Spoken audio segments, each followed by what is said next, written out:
major grain of salt with this, of course. It is... And in a second, we'll get into why I don't really think you can rank objectively.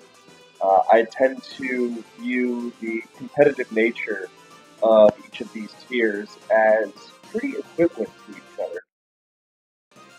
Sound controversial to some, especially RBY, but don't worry, we'll get into that. This is going to be a video largely about my preferences, why I have those preferences, and what I like about each tier, what I find it rewards. So in addition to praising, every tier, I'm also going to say something I don't love about them, even the favorites.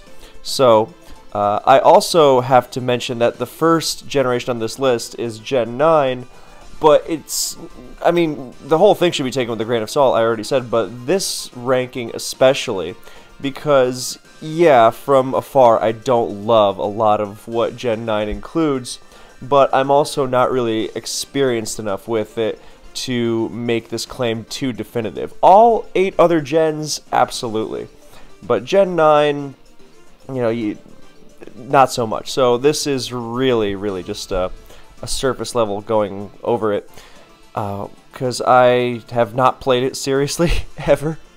I've mostly followed. So yeah, the reason why I think that most generations are roughly equivalent competitively, not to say that each generation doesn't have, dumb stuff in it, but that's the thing. I think the dumb stuff in each generation that drags it down, makes it less competitive, whatever you want to call it, is fairly equal. And I don't think it's really something you can quantify. If anything, you can dispel the notion of RBY being less competitive. More on that in the RBY section, of course. But the idea that RBY is objectively less rewarding for the better player, which is what a skillful metagame is, rewarding the better player, that has been debunked. It is a myth. It's so wrong to call RBY that if you hold that opinion, you are revealing yourself to be living in the very ignorant past and have no idea what you're talking about. Which is not most people's fault, of course. I don't think most people are going around malignantly on an RBY smear campaign. But, you'll see a YouTube video where it's like, wow, look at these crazy RBY mechanics. You go, oh, man, what a non-competitive generation. And you don't think about it more than that. But, yeah, more on that in the RBY section. So, yeah, I tend to think of each generation... not only do I think each generation is roughly equal in terms of competitive terms, I also really like all of them. I can't speak to Gen 9 nearly as much, of course, but I still, whenever I watch it, I'm like, I enjoy it. And I do think that it is a skill-rewarding tier. I think the dumb stuff, the uncompetitive stuff, however you want to phrase it, that drags down Gen 9, I think every gen has that to some extent, just by the nature of what Pokemon tends to be, Like, people will get full para'd in RBY and be like, oh, RBY moment, and forget that full para happens in a lot of other generations, and it's very stupid in all of them. So, yeah. So Gen 9, I said I would say something I don't like and like for everything. So Gen 9, obviously, I don't enjoy Terra. But on the flip side, I enjoy the good aspects of Terra. I think it is, of course, with its positives. The creativity is one thing. It can be very skill rewarding, both to abuse it and to defend against it. And what I really appreciate about Terra, this is one of my favorite things about in any competitive metagame. I really appreciate that it demands you stay on top of the metagame in order to use it and to prepare against it. So this is something important because I find in the modern day where it's very easy to get access to good teams, it is very easy for players to coast to success on the strength of their teams without really knowing the metagame. You know, this has been demonstrated across many, many generations, where players who barely know the mechanics are given a good team and will just kind of autopilot because the good team tends to have good matchups across the board and the player is competent, so they can quickly run into a string of success. You know, Pokemon can be silly that way. But with Tera, it is so unforgiving that you really have to be on the ball nonstop in order to defend against it, and that requires active participation in and knowledge of the metagame. I think that is a really, really good skill to reward. So that is what I love about Tera. I wish there were more things like that across competitive Pokemon. The flip side, of course, is that it might be too much, or often is too much. Like at the time of this video, there's a Volcarona suspect going on, and I mean, Volcarona is already the most monstrous thing ever, and with Tera, it becomes ridiculous. You know, it's too much reward for what it is, I think. It's kind of like, I made a video recently about extreme sweepers, you know, and it's not that this sweeper is really threatening after a boost, it's should it be this threatening after a boost. And Tera is similar. You know, should you be able to, like, okay, it does take skill, of course, to make the most out of it, but should you be able to potentially run away with games as hard as you do with Tera? Does that enable a kind of gameplay we like? Personally, I don't really like that kind of thing. And speaking of Volcarona, I also really don't like heavy-duty boots as an item. I think it is good offensively and defensively, what hazards bring to the game. Could you argue that they're too strong? Yes, but the idea of... there is a balance to be found. I have thought in the past that switching is punished too hard in several generations, but the idea of leaving switching as completely free, I mean, outside of RBY, that's too much, I think. And I mean, you see the effect of Magikarp, for example, and how ridiculous it is, and it also for being able to bypass, I mean, more than just hazards, but hazards in particular. And I just don't like, I think Boots is too much of it's an overcorrection. So yeah, Gen 9 gets the bottom spot, unfortunately, for its combination of Tera and Boots, but I do like a lot of what Tera enables. I guess, you know, I also don't like the min-maxed Pokemon. The Paradox Pokemon with, you know, super overdone stats, and I mean photosynthesis. It is photosynthesis. I was right the first time. You know, I think it's way overblown. So I don't like how the Pokemon stats are just so ridiculous. Like, if they made Terrakion now, it would be even faster and even stronger. I mean, they did make a new Terrakion, right?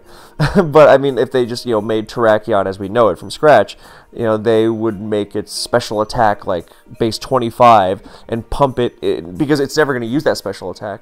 But anyway, but that doesn't mean that or maybe Mega Charizard X. Mega Charizard X has 130 base attack, special attack. It'll never use. But so if you made Mega Charizard X as a Paradox Pokemon, then you would just, you know, make that base special attack like nothing, and just pump it even more into speed and attack. And actually, it doesn't get a speed boost, but it would get a speed boost. This is what I'm saying. You know, they're so fast and so strong, and photosynthesis makes it absolutely nuts. But again, another positive, I do like the unique weather dynamics of Gen 8. You know, Sun boosting those Pokemon, you know, getting that kind of boost that you only get while weather's on the field with impermanent weather and not the greatest setter in the world in Torkoal. I think that's really interesting. I do like that a lot. I think that takes skill. Maybe the rewards are a little too big, you know, especially with Walking Wake or something, but I do appreciate the idea. And I like that snow. It always trips me out. Whenever I see a game with snow, I'm like, why is this not doing damage to the Pokemon? But I do like, you know, the viability of snow, and I like the mix of weathers in general. So I think they have a very unique dynamic going on. Okay, so next, Gen 8. Now, here is where I again make two disclaimers. First of all, I really thought about putting Gen 5 here, but you know, on a different day it could go here. I guess I just gave away what the next one is, but you know, the reasoning is the interesting part anyway. And number 2, I really like Gen 8. You know, I'm not putting it this low because I don't like it, but I really do like it. I think it's an incredibly interesting tier. And I really enjoyed playing it when I did play it. Now, what I don't like, again, boots, we've been over that. And honestly, that's kind of it. The other stuff about Gen 8, I like that it's generally a very slow, methodical tier. You know, is it a little too safe at times with how easy it is to slow king teleport? I mean, yeah, I am generally not a fan of switch moves. The Vortex is what it used to be referred to as, because you would just chain switch move after switch move after switch move. But again, without boots, that would be much less of an issue.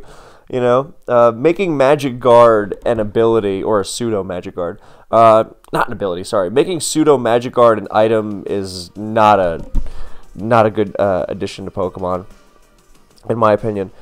But I like a lot about it. I mean, there are other little things, like maybe knockoff is kind of obnoxious when there's no Z crystals or Mega Stones to be able to stop it.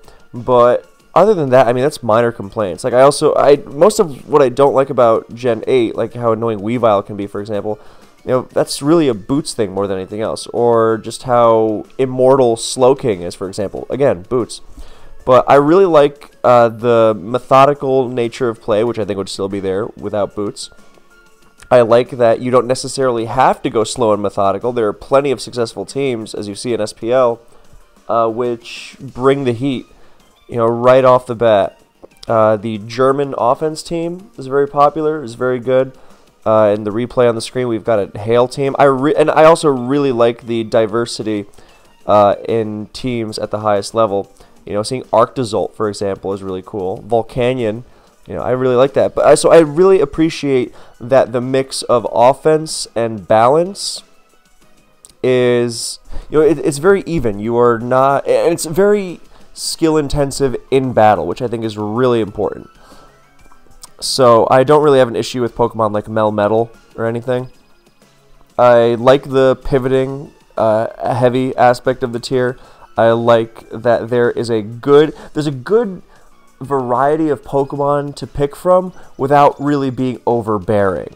You know, it's not like you cannot handle the whole metagame consistently, you know, and there's plenty of consistency to demonstrate that. And I also generally like metagames that take it slow, take it easy. It really is that whole boots thing that holds it down for me, though. Because you're like, wow, you're full of praise for this year. Why isn't it not in a higher? Well, I like the others more, also. But the boots thing, you know, takes something I really like and just throws a huge, huge wrench in it.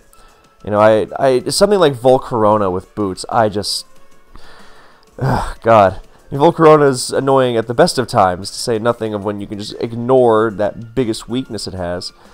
So, yeah, I think that's basically it. So we're gonna speed up this replay for anyone looking to watch.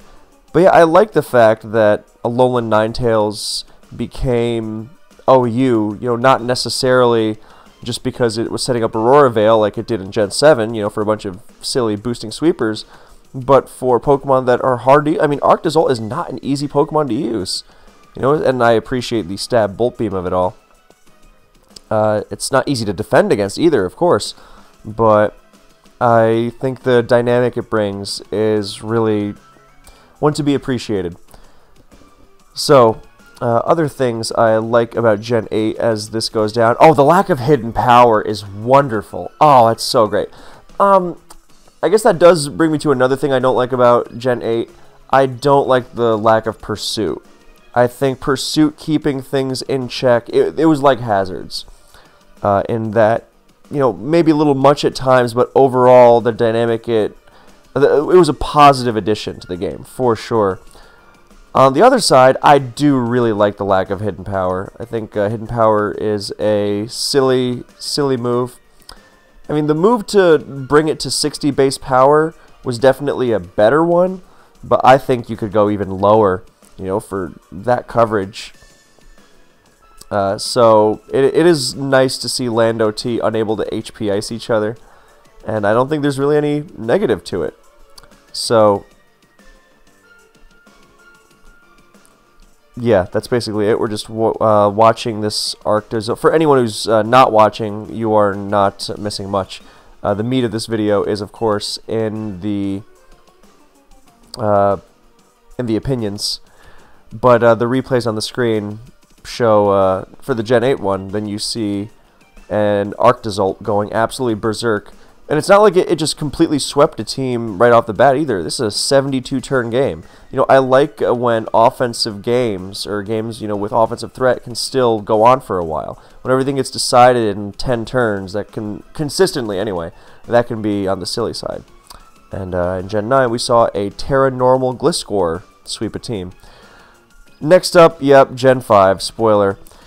Now, my disdain for Gen 5 is well known, so I won't rehash all the usual points about how I think the tiering was so horribly mishandled, and there's a million things to dislike. You know, Reuniclus, you know, Spikes, Scald. Good lord, I hate Scald so much. Another point in Gen 9's favor, Scald being much less prominent. But yes, there's so much stupid. I think, like, Sand is the dominant team style, but as soon as you don't run Sand, then Rain just becomes really, really stupid. Latios is dumb. I'm not really going to go over that. The reason why I have not ranked Black and White, lower, is that it has a lot of dynamics I've liked, and in the past, it has ranked as among my favorite OUs. You know, there have been multiple occasions where Gen 5 OU is my favorite OU to play. It is, at times, very conducive to skill, both in the team builder and in the battle, and in my music continuing to play, if it would be so kind. Classic Gen 5 OU, you can't have anything in this tier.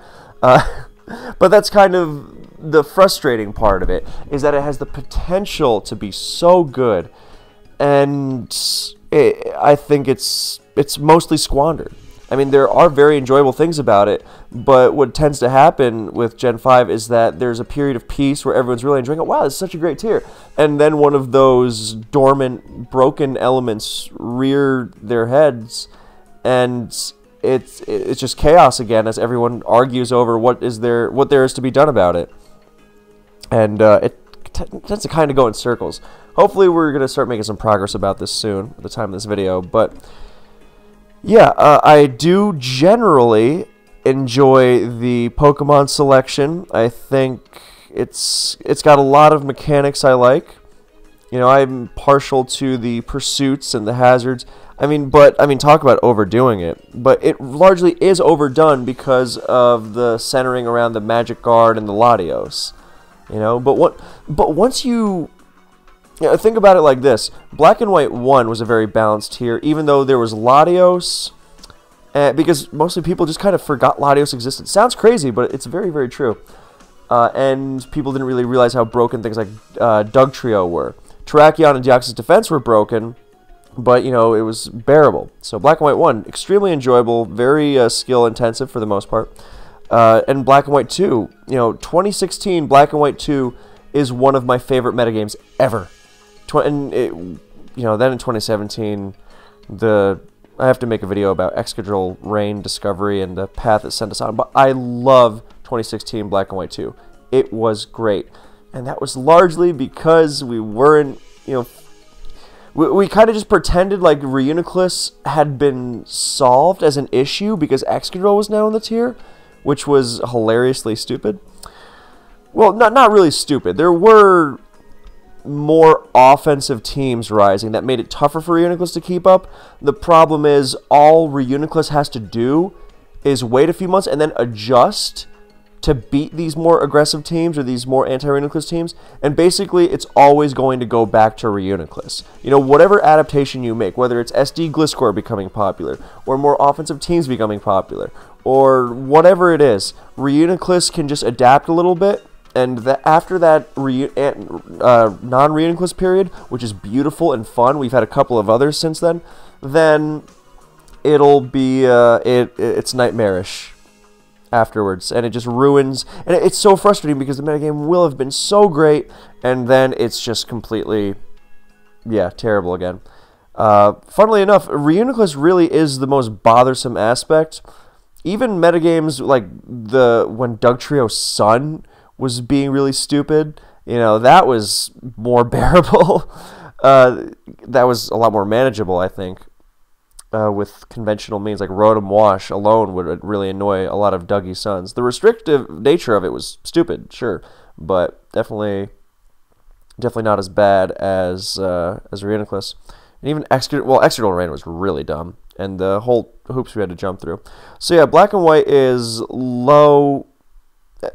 If this was 2016, I would put Black and White in the top 4. Instead, it is in the bottom 3. 2016 Black and White was a great metagame. It's just all that stuff I mentioned. So it's not as low as it could be because of the times it has been great and the potential it has for being great. And, that potential is not completely invisible during turbulent times. Even during the dumbest Black and White metagames, you will still get occasional great games. It can be very conducive to good stuff. It's just, it is too conducive to the stupid stuff, which is, if you want to really simplify things, that's what it's all about. So, next up, Gen 7 OU. I really like Gen 7 OU. Now, it can be a little much at times, not just Z moves and Kartana and, Mega Mawile as the biggest suspects, or even something like Magearna, or even just the sheer strength of something like Tapu Lele. But overall, I think there is a great balance in the tier. It can be silly, but it's got a great mix of variety and being skill intensive. Because yes, we like variety, but we like the kind of variety that rewards skill and not the kind of variety that punishes playing the game well. If that doesn't make sense, I think there are punishes. Using a super standard team should be punished, of course, but it shouldn't be punished too drastically. Like, for example, the debate in Gen 5 is always, should Cloyster automatically win against a healthy, otherwise well-built Sand team? And I would say, no, that's too much. Automatic wins are nuts. And that's why I like Gen 7, because it's got so much variety to it. And despite its insane power, it is very rarely, if ever, arguably anyway, as much as any tier, let's say, it's not going to be handing out automatic wins. Against, with a good team against someone good. And it really rewards, diving deep into the metagame and finding that strategy or that combination, whatever it is, that's going to give you an advantage.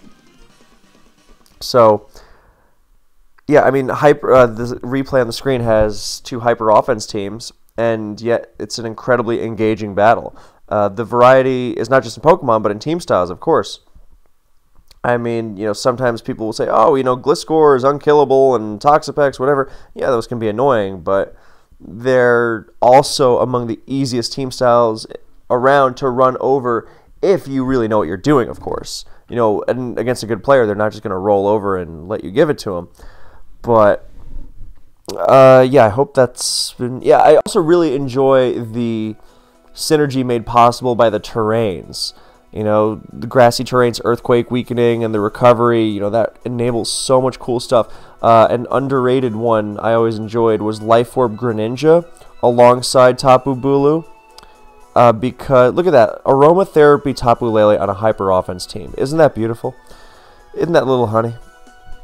Anyway, now that I'm Easy Andy, the traveling Gen 7 OU salesman, I really liked being able to run Life Orb Greninja without really being hampered by Life Orb recoil. It's wonderful. It hits so hard, but it's not an automatic thing to pull off. It's still a frail Pokemon. That's not the easiest to get on the field, and yeah, so that's the great balance. Big rewards, but you have to wield them skillfully. I really like that. I like there's even possibilities of running like Kyurem Black Weavile teams. I think that's super cool. As for wall breaking purposes, but you have to really be careful lest you get bowled over by Kartana. Kartana kind of straddles the border for me sometimes, but look at that bulky Zard X, my god. Taking 55 from Mega Pinsir EQ. Maybe that explains why it didn't KO Dragonite through multiscale with a +2 Dragon Claw. I mean, I know it's multiscale, but it's also Zard X, my god. But yeah, and the other stuff with the terrains, I mean, Misty Terrain, Tapu Fini letting Garchomp or Mega Mawile switch into Toxapex without fearing Scald Burns, always a plus. And Psychic Terrain, I mean, Layla Exam stuff is just beautiful. And I would also say that Electric Terrain, I used to really enjoy this team I had with Tapu Koko plus Thunder Punch Mega Mawile and Fusion Bolt Kyurem Black. It was it was really, really brutal. But yeah, I really enjoyed building teams in Gen 7 OU and playing the game. I never felt, if I had a good team, like I was, out of luck matchup-wise. I mean, some were harder than others, but, if you had a good team, then, and you were smart about it, then you were always in it. And I really like watching the tier. I love watching the tier. So yeah, Gen 7 OU, big thumbs up from me. Now, RBY. Okay, so people will look at the mechanics of this gen and say, oh, the crit rates based on base speed, and freeze never thaws out, and T-Wave everywhere, all this silly stuff. I mean, yes, okay, that is a lot of RNG, but first of all, every gen is chock full of RNG. Okay, and say, oh, well, RBY objectively has more RNG. Okay, sure, in a nutshell, but, and this is really, really important, does that RNG necessarily turn into a metagame that is less conducive to the better player winning? If you are the better player, do you win less in RBY by virtue of all the RNG? The answer is so resoundingly no. People used to be terrified of RBY. Now, RBY regularly gets picked for tie breaks in SPL because that is how consistently you can rely on your player, if they are good, to win in the tier. And for those not familiar with the tournament scene, an SPL tiebreak, you pick a tier for it, you better be really, really sure that your player is that what you're picking is for the best for your team. And if you are doing that, you are not going to pick a tier where you think, oh, it's just flipping coins. Oh, my player is going to play perfectly and then get robbed. That is not going to happen any more than other Pokemon generations. And matter of fact, the best RBYers are so consistent, so absurdly consistent, that, they actually wind up having more consistency than other generations. Now, I'm not trying to say, oh, well, see, it's actually the opposite. RBY is more consistent than the other generations. I'm saying they are all roughly comparable. I don't know if it's the more volatile nature of the higher-powered newer generations or what, but RBY is incredibly rewarding of skill. You will be a consistent player if you play well in RBY. And I think that is what you want from Pokemon. Well, it's one of the things you want from Pokemon, of course. But yeah, the idea, just to reiterate what I said at the beginning, if you think RBY, it's basically like thinking the sky is green, or, well, okay, depending on what's in the air or something. Let's just say it's like thinking the Earth is flat, okay, at this point. At this point, RBY is, a hacks fest that is uncompetitive, whatever. That is believing the Earth is flat. So, yeah. Now, what about the other aspect? Oh, well, all the teams are the same. You see all the time, oh, RBY team building is solved. It's just the same Pokemon, big three, filler, blah, blah, blah. It's mirror match. It's like, not really. Not really. That is also, if you just watch the games from this SPL alone, you will see how demonstrably untrue that is. The variety that comes from... First of all, variety does not come from having 50-plus Pokemon viable in OU. There's plenty of... You could run the same team of 6 Pokemon, and depending on, number 1, the sets, and number 2, the strategy with which you execute those sets, you could have completely different teams. But there is also plenty of variety, as conventional wisdom is challenged all the time in the oldest metagame. So people say metagames are solved all the time anyway. In metagames that have more options to pick from than RBY at that, and that always winds up being proven spectacularly incorrect. And same story, RBY. So yeah, in RBY you also have that factor where, okay, even if it is like, so you might be wondering, okay, well, if there is more RNG in RBY, why does it not affect the game as much? Well, the fact is that every Pokemon is pretty bulky. So even though, yes, it is likelier for you to get a crit, of course, that does not mean, one crit does not end the game. And another thing I love about RBY is that, yes, one late game crit can ruin it, just like other generations, of course. Oh, but it's likelier. Okay. But, let's say Tauros crits Hyper Beam on the last turn and wins. Is that the only source of hacks in the game? No, absolutely not.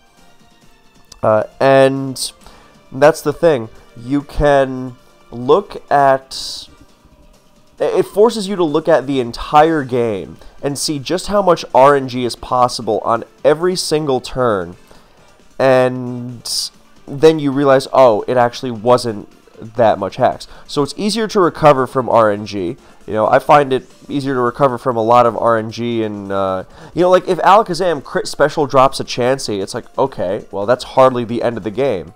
You get a crit special drop in a later generation, you might be in trouble. Yeah, it's less likely, whatever, but it stings a lot more when it happens. And it's not like it's unlikely to happen either, especially when you're attacking a lot. So, yeah, RBY really, really rewards skill, both in battle and, yes, the team builder as well. And, yeah. It's beautiful, and I think there is plenty of variety. I mean, maybe not by Gen 9 standards, let's say, but I think focusing too much on variety, there is more than enough variety that covers the skill-based nature of the game, and that is what I personally am interested in. It's nice to pick from a lot of different Pokemon and all, but at the end of the day, that can be a very surface-level pleasure. That doesn't last. Whereas improving the fundamental skill around team building and playing, that is way more deeply entrenched in the pleasure and the skill, or the pleasure in the experience, let's say, of playing competitive Pokemon. Especially because even in those generations where it seems like a million things are viable, then when you really get down to super serious play, then you find that you're throwing out half of what technically is viable anyway, because it's not good enough. So it's not really that different from RBY in that regard. You think, oh well, there's a million Pokemon viable in Gen 6, let's say, but are you going to bring all those Pokemon to a really important game? No, you're not. And there you see the comparison. Speaking of Gen 6, I really, really enjoy it. It's got a lot of traits. I mean, I don't like Scald. I think Scald is incredibly stupid. But other than that, I really like... I like the introduction of mechanics like electric types being immune to Para and grass types being immune to popular sleeping moves. I also really enjoy the dynamic of Megas. I made a video about why Mega Evolutions are good for the game recently.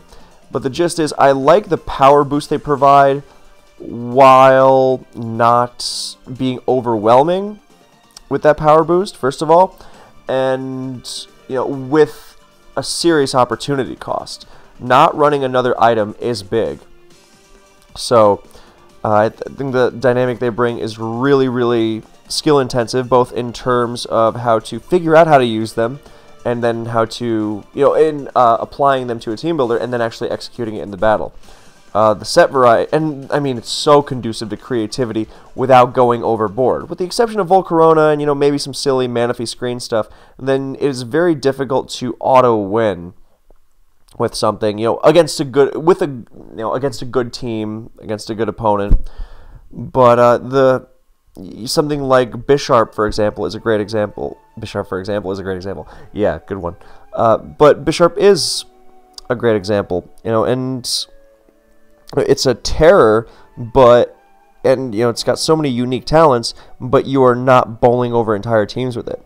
And CBB's signature Scarf Volcanion is another example I really love because of, Oris has a lot of Pokemon that are very unique in their niche. There are overlapping Pokemon that compete for a certain spot on teams, of course, but I love the unique variety that is possible in this tier. Something like Volcanion, or Scarf Volcanion in particular, that is not a Pokemon that you can really replicate with anything else.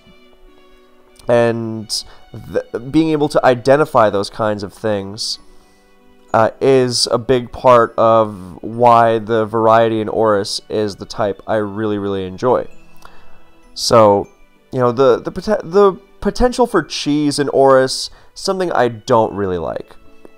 Another reason I like RBY is that, yes, there's matchup in any Pokemon generation, of course, but with the lower pool of Pokemon, you are not going to fear matchup nearly as much.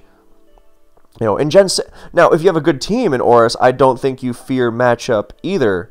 Not regularly anyway. But the potential for doing something silly with cheese is there, of course. But that's just a consequence of having more Pokemon around. But yeah, observe Scarf Volcanion putting in work against a very bulky team. Beautiful stuff. So, yeah, I really like speaking of unique, we're not just talking about Pokemon like Volcanion and Bisharp here. The Megas alone have such talents. And that was something I, forgot to mention in the Gen 7 segment. It can be a little much at times, but Megas and Z moves, so a good offensive power without overdoing it. So, yeah, Oris, I'm not sure how I feel about Oris's, I guess I don't really love Oris's poor hazard game, and the way the tier is really centered around Excadrill. Clef Excadrill games can be very silly, and hazards in general, but that's more of a generational thing. So overall, I have lots of love for Oris, and it has reminded me of another one of my favorite tiers on many occasions, with the kind of, in offense games especially, the double switching and pivoting that is so key to getting in frailer big hitters and pivoting around things when you don't have the when you don't have the defense to take something on. You're not going to be able to execute your offense freely. You really have to work for it if you want to run an aggressive team, of course. And in many ways, I don't know if anyone else felt like this, but Oris has reminded me of GSC very many times. And wouldn't you know it, GSC is number 3 for me. There have been times where GSC OU has been my favorite OU. It is almost the platonic ideal of a metagame. Yes, it's got some silly stuff. I really don't enjoy how there are strategies in it that can reward people who just want to click and fish for odds too much. Those being freeze spam, mostly. But then again, I have to stress, that is every metagame. Every metagame has some strategies where some players don't want to, play skillfully, let's say, and their idea of skill is just, well, Pokemon is RNG, right? Let me just spam RNG and pray, as opposed to the more considered maneuvering and manipulation of increasing your odds, as opposed to just mashing the RNG button and going for it. But, yeah, so that's in every metagame. And it is very manageable in GSC because GSC has that RBY-like quality that I love of being so bulked out that, even if you crit a Zapdos with crit a Snorlax with Zapdos Thunder, that's not going to put it out of commission. You know, even if it's not even at full health. So that kind of thing I really like. I really enjoy that GSC. I mean, talk about rewarding good play. Like, you cannot autopilot against a good player using a good team in GSC. You have to work for everything because the power level is so low. Now, at times, actually, GSC can feel too offensive, and you're like, oh, drop Ho-Oh, drop Celebi. A video to come soon, by the way. But it really, I found the power level just right. The way that it emphasizes progression over the course of a game rather than huge hits. I mean, yes, explosion, of course, but explosion is so high risk, high reward, and the best explosion is not the one that you just go gung-ho, blasting apart even resist. There's no choice band here, for example. And, yeah, so the systematic use of offensive pressure, you know, double switching, GSC will teach you. I think it's fantastic, and it's also thought of, oh, it's boring stall. I mean, I have a video about why this is so untrue. It's called Why GSC is Not All Stall or something like that, or it's called Why GSC Offense is Good and You Should Use It. Actually, the actually was me saying actually. No, that's not part of the title. It's like actually GSC Offense is the superior playstyle in the current metagame. You can just hear me pushing up my glasses, can't you? But yeah, GSC offense is good, and what people think of GSC, oh, boring stall, blah, blah, blah, or offense teams all, even if you're a little more cultured, you think, well, offense teams all look the same. You could also say, oh, offense, you know, takes forever, 50 turns because of rest talk, blah, blah, blah, which, as if that doesn't happen in other generations, and if that's too much, I don't know. I mean, I think GSC teaching patience is also one of its better virtues. Because you will not have the instant gratification button of a giant choice specs Draco Meteor or whatever melting whatever the opponent was going to throw at you, whatever the opponent throws at you. You will have to work for your KOs, and yeah, and simultaneously, at first it will feel fairly easy to switch into the opponent's offenses yourself. But you will find yourself under pressure over the course of the game, and to be able to maintain that defense, that is a skill in its own right. So I want to emphasize here, and the reason I paused the replay for anyone watching, is that I think GSC is incredibly conducive to skill, or, well, that's, obviously, I've said that. What I meant to say was, it's incredibly conducive to creativity done right. In this replay, you see Smeargle use Present. I believe Freezeye has a video on what Present does in GSC, but basically it hits special types super effectively. So Evolutions plus Dragon, those are the special types. And yeah, those get hit super effectively and for huge random damage. It's a glitch, but you know, we keep it. And yeah, so that's why Present hits Vaporeon really, really hard, for example. Blissey sometimes uses it. And yeah, so Present did a ton of damage to Raikou, and now Forretress gets Sacred Fired by Smeargle. Burn doesn't go off, but yeah, in case you really wanted to unleash Ho-Oh and OU, so... And I mean, they say Hyper Offense doesn't exist in GSC, and I mean, Smeargle, my god. And it's genuinely good. It's got a lot of stuff it can do. You will be rewarded for creativity. I mean, Tony Flygon was regularly using Espeon in high-level games, and winning with it. And Espeon is not a Pokemon you just slap on a team and click Growth with. I mean, yeah, Growth +1 special attack. That's it. Not even +1 special offensive. Calm Mind. Yeah, I mean, the fact that Nightmare Starmie, another Fear invention, completely changed the metagame. It's like, oh, you want to use Rest and Sleep Talk on everything? Okay, well, get Nightmared. Something like that. So, yeah, I think GSC is as close... Well, there are things I don't like. The free stuff can be silly, and, with the low defrost, or the low defrost rate of 10%, and how simple it can be to just spam ice and be rewarded for it because the pace of the game, and the power level isn't enough to really dissuade it. It's a lot harder to freeze fish in other generations against offensive teams anyway. Against defensive teams, they're naturally going to give you that leeway, but against offensive teams, it's different. But yeah, I don't really enjoy that. And sometimes, yeah, the sleep talk RNG stuff can be silly. But the thing is, with the games being longer, the RNG balances out. You know, sometimes Zapdos is going to sleep talk Thunder. Okay, sure. But over time, it really teaches you patience. It teaches you how to respect the RNG, very RBY-esque, and teaches you, systematic skill over the course of a game, and yeah, and creativity. You know, you're not just going to be able to roll up with a bunch of random UUs and blast through on sheer novelty, but you find the right strategy, and yeah, thing of beauty. Okay, Advance. Advance is, of course, it is considered by many to be the ideal Pokemon metagame because it has a lot of similar traits from GSC with a much faster pace, because the EV system, there's not everything has max EVs anymore, and there's more passive damage, the 3 layers of spikes, permanent sand, all that, but it doesn't go too extreme in either direction. So I will get my the things I don't like about Advance out of the way now, because I think that as highly as I rank it, and there have also been many times where it has been my favorite metagame. But is that an important text? Dude, you should have answered. This is this is actually a business thing. He should have answered this many hours ago, and now I'm actually kind of annoyed.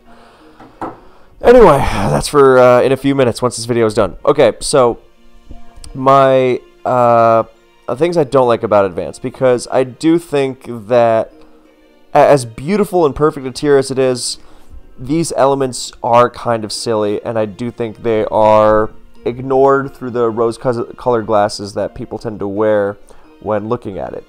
It's mostly the presence of Skarmory. Now, I am not going to call it broken, because I don't think it is, and I have no issue with Skarmory teams being the most dominant, the most reliable. I've always felt like that. What I dislike is... how do I put this? It's somewhere between people being... I guess it's not really a Skarmory problem. I mean, I guess if we're talking variety, it's not really a variety issue, because I have no issue with Skarm teams being head and shoulders above everything else. Because I'm interested in the kind of variety that is skill promoting.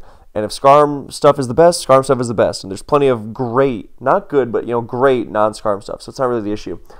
I think it's mostly the fact that Skarm strangles everything else so efficiently kind of terrifies a lot of players.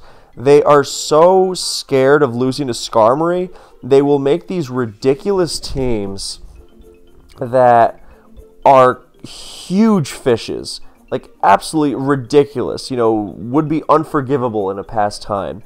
And they lose to more than half the metagame, but they will not lose to Skarmory.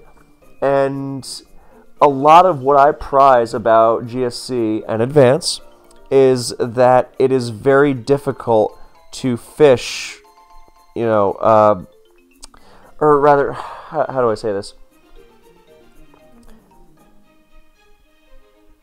The consistent teams are rewarded, generally, because it is not easy to fish. If you're going to fish, you really have to go extreme. You can be anti-Skarmory with a regular team, and Skarmory's still going to put in work, just like T-Tar, Metagross, or any other Pokemon. But the way Skarmory is so strong that the terror it inspires in players leads to really ridiculous counter teams being thrown together, and that is when a metagame like Advance, which is usually prized for the balance between team styles. One team style might have an advantage over the other, or certainly will have an advantage over the other, but it's not insurmountable, not by any means. But what winds up happening is that when you get these ridiculous fish teams, then those advantages become, and disadvantages become more extreme, and then the game is more out of your hands than it would be in a more standard matchup. And yeah, so it's very frustrating to me. I'm trying to figure out the best way to articulate it. because I think I mostly have, but I want to add to it, flesh it out a little more. It's that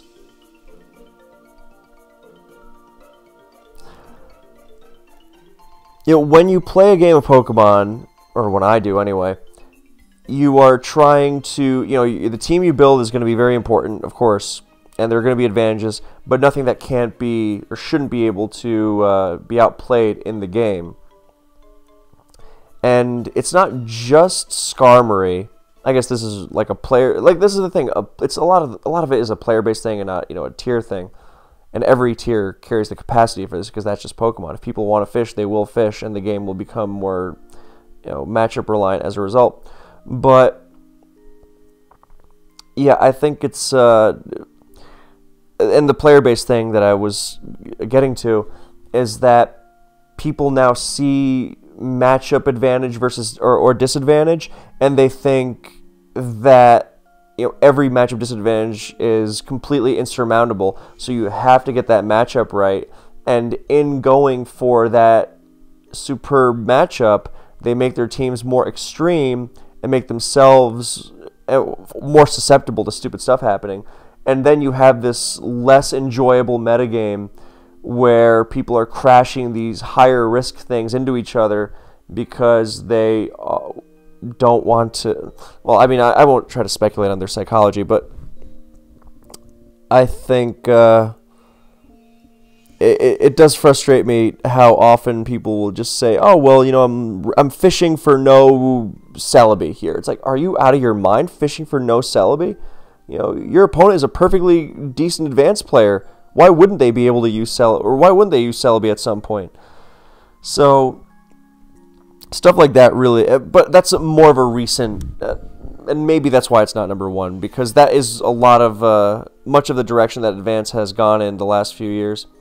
But again, I mean, the silly matchup stuff aside, other than that, it has everything you could possibly want in a Pokemon metagame. It's very skill rewarding. The standards are consistent without being overbearing, because it is also incredibly conducive to finding new creative ways to beat the standards. Consistently, anyway. You can come up with a gimmick, but if it doesn't last, then who cares?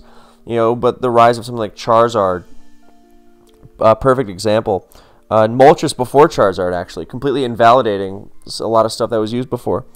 So, yeah, I really, really love Advance for everything that's very self-evident about it. There's a reason why, GSC is more of an acquired taste for a lot of people, but no matter what gen you come from, this has happened year after year after year after year. New gen players will get into Advance, and the pleasure of it is so obvious with how balanced it is. And people are just like, this is perfect. This is what I want the metagame to be. Then once you get into the specifics, maybe you get a little too lost in the sauce and you start looking for impossible matchups where there aren't any, and convincing yourself there's no possible way you can do this or that, which is complete nonsense. But yeah, I guess I also don't love the presence of Will-O-Wisp sometimes. It feels a little too restrictive. But I don't mind Will-O-Wisp's restrictive nature. It more bugs me when people decide that they can somehow skimp on Will-O-Wisp answers in high-level games. And then whenever they don't face Gengar and they do that, I want to scream.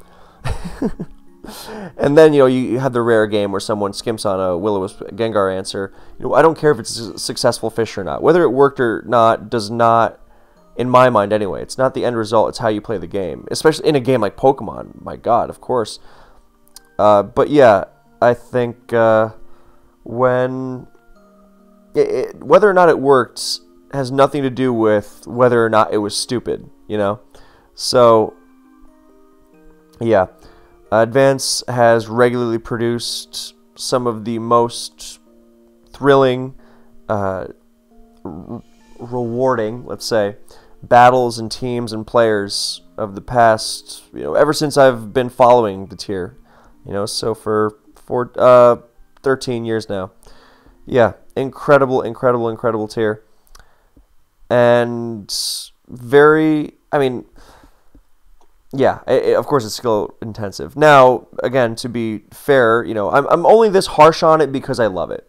You know, people say, oh, well, Advance is so skill intensive, you know, but people have these debates about whether it should be best of 1 or best of 3 in SPL. I really hate best of 1 Advance. I think it's very stupid.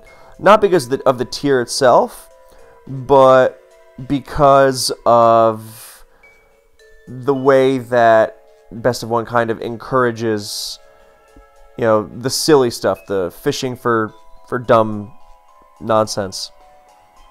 So yeah, Advance, you know, regardless of this, if you are very aware of the possibility of some dumb stuff coming at you, you will be very capable of bringing something that will be able to deal with it.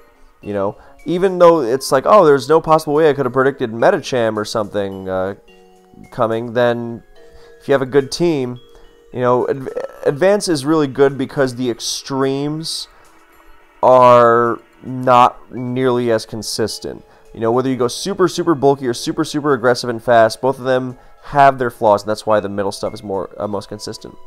Okay, so number 1, yes, my favorite is DPPOU. Now, I'm far from, you know, unwilling to criticize it.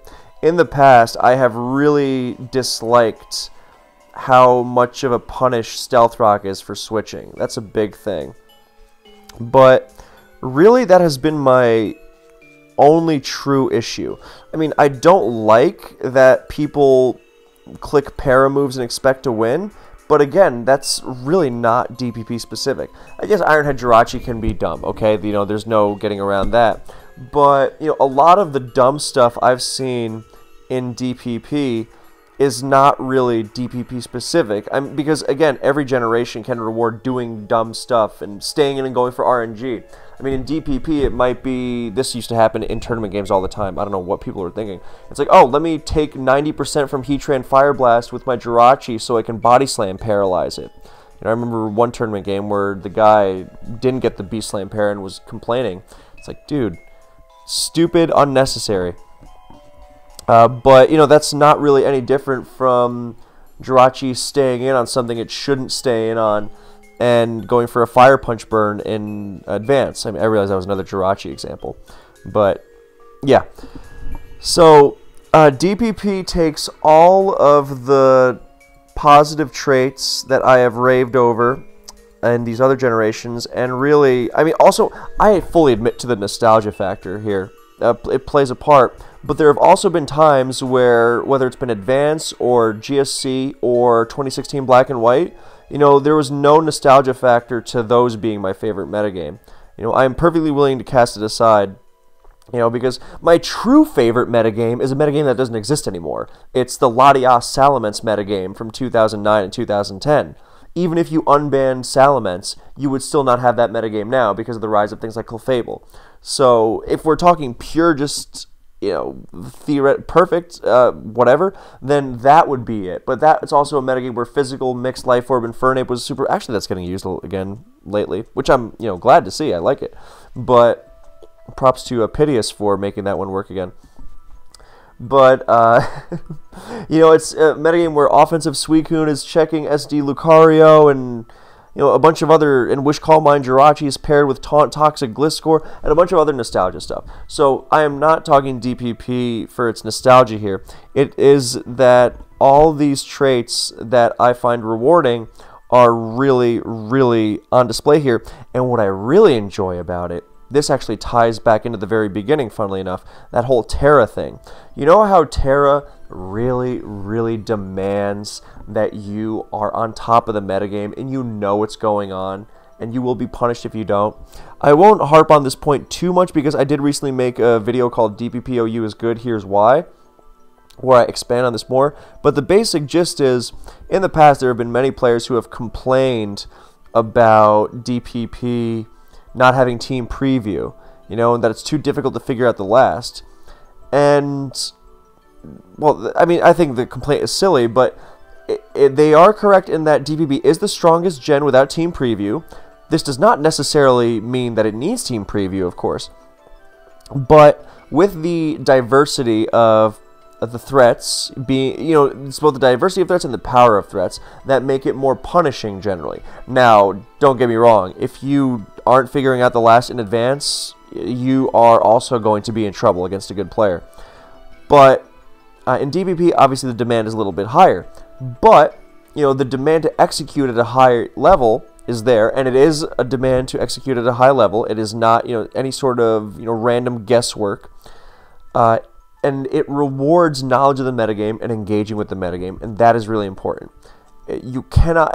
This has happened so many times. The players who wind up complaining about lack of team preview, they tend to be the ones who are just trying to autopilot when they play the game, and they aren't familiar with the tier, and this is the tier that it is most difficult to autopilot in against a good player with a good team, when you don't know what's coming at you necessarily. It's harder to make that plan because the punish for not knowing what's coming, and preparing accordingly is higher. And I think that's a very positive trait. It's very skill intensive. It rewards, engaging with the metagame. That is what you want. And other than that, I mean, it's got the consistent styles are consistent. It rewards creativity. The high level of execution really rewards good creativity. That's the thing. Random junk, I mean, it might work, once off, but, that's every metagame. And the real creativity that pushes the metagame forward and sticks around and becomes a standard itself before, giving way to new creativity, if not giving way, or being joined by new creativity. I love that. And the high standard demanded for success is really, really, it's a wonderful, wonderful aspect of the game. And that is, in a nutshell, I mean, I really can't sum it up more than that. I think knowing the ins and outs of the ins and outs in DPP is an incredibly rewarding experience itself. And yeah, just I'm just thinking about stuff like all the different sets Heatran can run, and the way it can synergize with its with various different teammates. It's really beautiful. I remember after Smogon Tour 2020, 22, whatever it was, I made a post that was like, one day I'm gonna have kids that I don't know as well as this metagame. Now, I don't know if that's still true, but I recognize my bias and my familiarity with it, but and I don't know if I'm gonna have kids either. But yeah, it's perfect music to go with the occasion. So yeah, that basically sums up this little escapade. So yeah, if there are any questions, please feel free to leave them in the comments. Leave comments anyway. I like comments. I like reading them. And they're good for algorithm engagement or whatever. Yeah, thank you so much for watching / listening. I hope you enjoyed. And I will see you in the next one.